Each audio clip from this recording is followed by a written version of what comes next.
Hello and welcome to UPSC Warriors.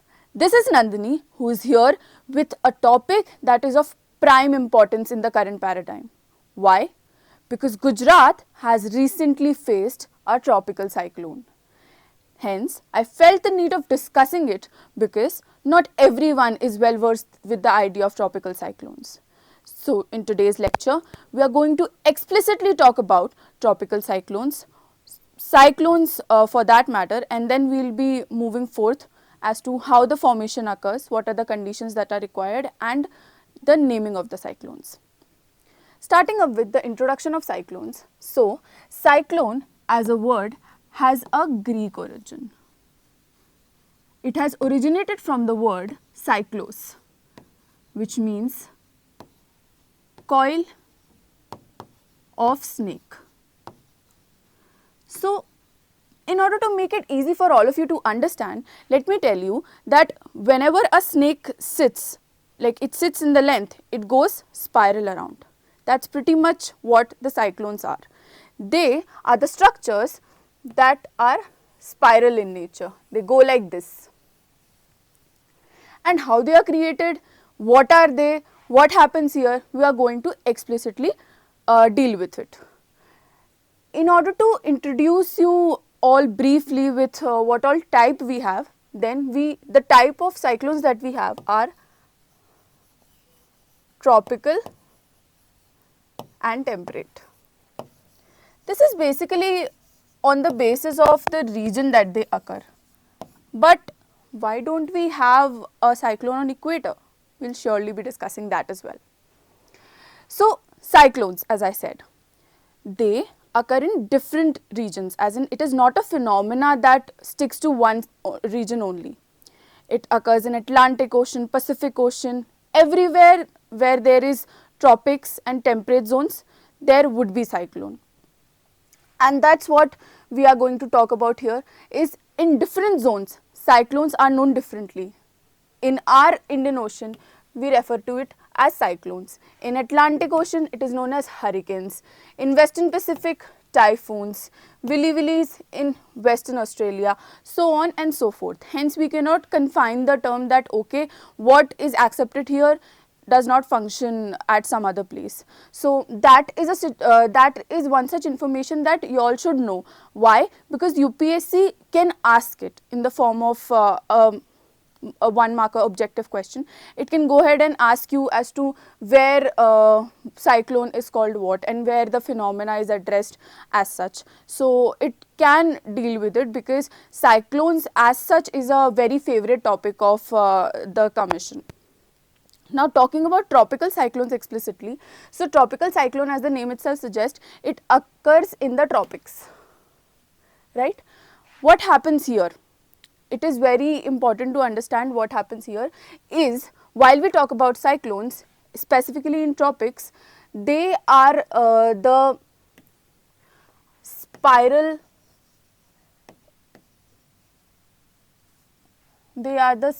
inward movement that occurs in the environment because of certain disturbances that happen in the in that particular region. For an instance, if we take Gujarat's example, then it all started with a depression, and a depression is nothing but what? A depression is a precursor to cyclone, and that's what, since it occurred in a tropic region, it is known as tropical cyclone. So, what happens here is that a low pressure zone is created. In this low pressure zone, there is air that keeps on coming up.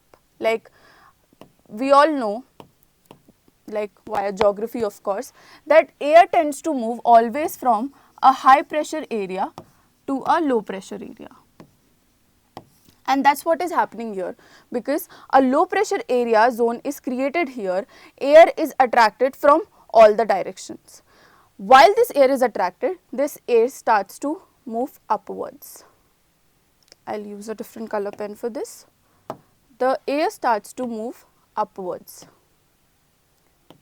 And due to the presence of another force which is known as Coriolis force, it tends to rise upwards in a spiral fashion, the thing that we discussed previously. It keeps on rising until the time this Coriolis force is balanced with this low pressure area. It is till the time that these two forces are balanced that the cyclone is maintained. As and when this particular force loses its balance, loses its equilibrium, this cyclone tends to dissipate.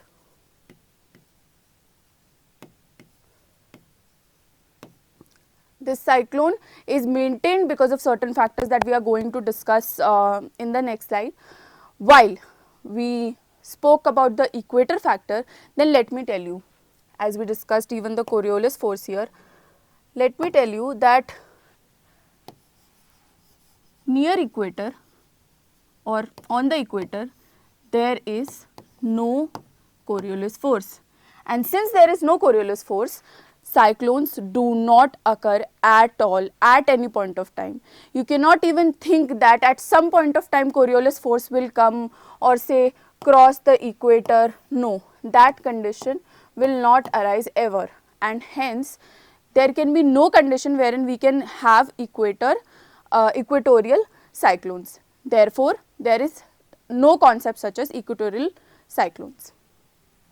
Moving on to the conditions that are required for the tropical cyclone formation is, number one, we need a large sea surface whose temperature is higher than 27 degrees Celsius, because it is only then that the low pressure area zone will be created. And it is not only just the temperature due to which the low pressure area is created, it is also due to the movement of ITCZ, it is due to the other things that are occurring in the environment. And again, if we talk about the current status, that is in terms of Gujarat, then it was majorly due to the abrupt changes in the rainfall pattern, because of which the depression got created, and hence like climate change is again a very contributing factor to this particular thing. So hence we cannot just limit that it's just the temperature that is fixed, or that is the only variable due to which the cyclones are made, but it is a contributing factor to that. Next up, it is the presence of Coriolis force. As I said, that Coriolis force is very, very important for the formation of cyclone, because if this is not there, there would be no balancing force and the spiral will not occur. Also, while this movement happens, while this movement is happening, there is certain amount of air that is the part of these systems. Suppose column 1, column 2, then it must be noted that while we talk about these, there must be very less variation in wind speed, because if this is going to exceed, then again the pressure zones would be disturbed, the variation would be disturbed, and this cyclone would ultimately collapse. Hence, this again becomes a very important requirement for the formation of cyclone. Then there must be a pre-existing weak low pressure area or low level of cyclonic circulation. Just like suppose this is the water body. Hence, here we need the low pressure area, just so the process of formation of cyclone and intensification of it can be carried out. Now, this particular term henceforth we will name this particular cyclone formation and intensification process as a term. The term that is used to define this process is nothing but cyclogenesis. Please keep note of this. Henceforth, we are going to call this process as cyclogenesis. We are not going to use the entire statement. Okay.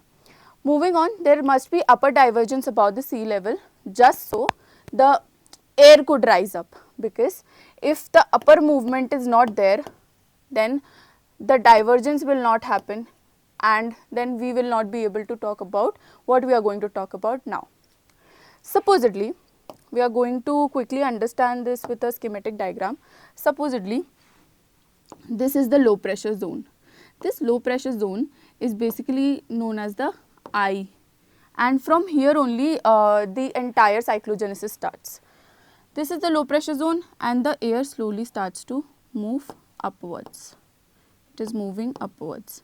As we talked about that there is also going to be Coriolis force, and hence we can note that this air starts to move like this due to the presence of Coriolis force. Now this is moving like this. It is, the spirals are forming up one by one. That's what is happening. Now we are going to talk about what happens when this spiral is created. So when this air is slowly moving up, it tends to create a temperature difference as well. When this temperature difference is created, what happens is the environment here, as in whatever the surrounding regions are herein, there develops a saturation point, because of which condensation starts to happen. Now when condensation happens, what happens basically, as we saw that there must also be divergence. So here divergence is also happening column by column, and due to this divergence, what thing we are seeing is the formation of clouds. Because of condensation, the clouds will get formed. When the clouds get formed, what would be the next step that will occur? Rain will happen. So that's the entire process that basically happens in the entire course of the cyclone, which is why whenever you will see that there is a cyclone that is forming or happening, then there would be a lot of rainfall and storms. Storms are majorly happening because of rapid air movement. Hence these particular things, like these two are the precursors. These will happen if this condition arises. These two things will happen at any cost. So that's what it is majorly about. If we see this entire process, you will have this question that I am talking about the balances here. Then it is to note that there is also rapid inward movement of air that is happening.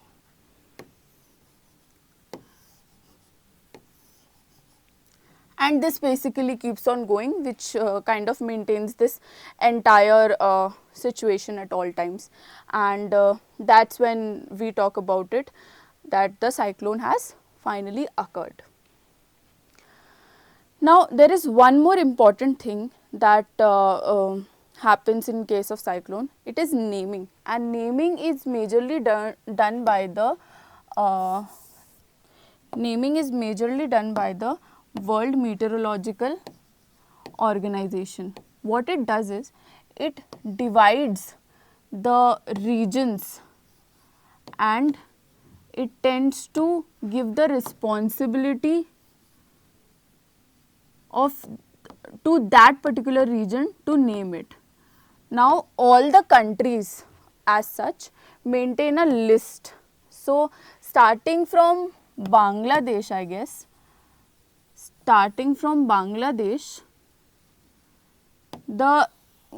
all the countries are run through, and all the countries give two names, and that's how it functions, as in name 1, name 2, and those names are taken up as and when the cyclone arises. So it starts with list 1, all the countries are completed, and then it goes towards the list 2. Presently, if we talk about, then in Gujarat, cyclone Asna has striken up, and this name was given by Pakistan. To note that it is also going to strike Pakistan for that matter, as in this particular cyclone that started from Gujarat, it is also going to strike Pakistan, the Karachi region and all that, and it is Pakistan who has named it presently. And we also have, like, there is one more cyclone that is forming up near the Bay of Bengal. which is causing severe destruction as in to the northeast part of our country. But this is something which is under the process as of now, and this is something that has already occurred. So that's what we are going to speak about. Now, what are the conventions that are particularly used and why the naming of the cyclone is majorly done? So it is because of the very fact that cyclones is, as we talked about, that it is a global phenomena. So what happens is that for the purpose of identifying with the cyclone, for the purpose of understanding that which part is affected, for the purpose of alerting the people, and also for remembering the cyclones, what occurred when, as in it is important for all of us, the aspirants, right? So it is for the very purpose to ease the process, to ease and address all the points that I just mentioned. It is just because of that that the naming of the cyclone is done. And post which what happens is the conventions that are followed just for the purpose of naming is one, that all the countries are going to name the cyclones, and the succeeding cyclones will acquire names as such. It does not represent that only, like if the cyclone has occurred in India, then only Indians will name it. It is not as such. And second thing, that it is made sure that the name, whatever it is given, the name is easy to pronounce, and it does not discriminate, or it does not hurt the sentiments of any community, any person in specific, or anything for that matter, which could be the case. So that was about naming of the cyclones. If I talk about why addressing to cyclone is important with the exam perspective, is because of the fact that understand and remember that yes, cyclone is a very important topic, but if we talk about India in specific, then India is one such country that is mostly hit by tropical cyclone, and hence UPSC's favorite question is tropical cyclone, because it is directly impacting the nation, and whatever is in the interest of the nation, or whatever is happening with the nation, is what becomes important with the exam perspective. And hence everyone should be aware about this particular phenomena that has happened in the present times. Also to note, if we talk about what is the unique feature of the present cyclone that has occurred, so this would be a mains enriching information for the aspirants. So this particular cyclone that has recently occurred, which is Asna, what happened in that is that it is a cyclone that has occurred in the Arabian Sea.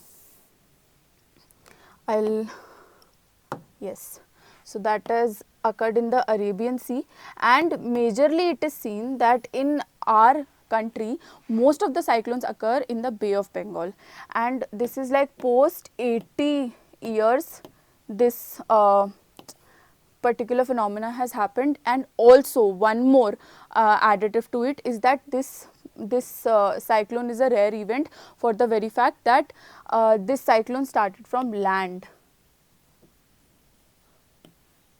As we read about the precursors, that it needs a water surface and all that, so it is basically a defiance to it, and hence it is important that we do know about the cyclone Asna, since it has broken the trend, as in it has deviated from the trend a little bit, and hence it is important that we should know about it.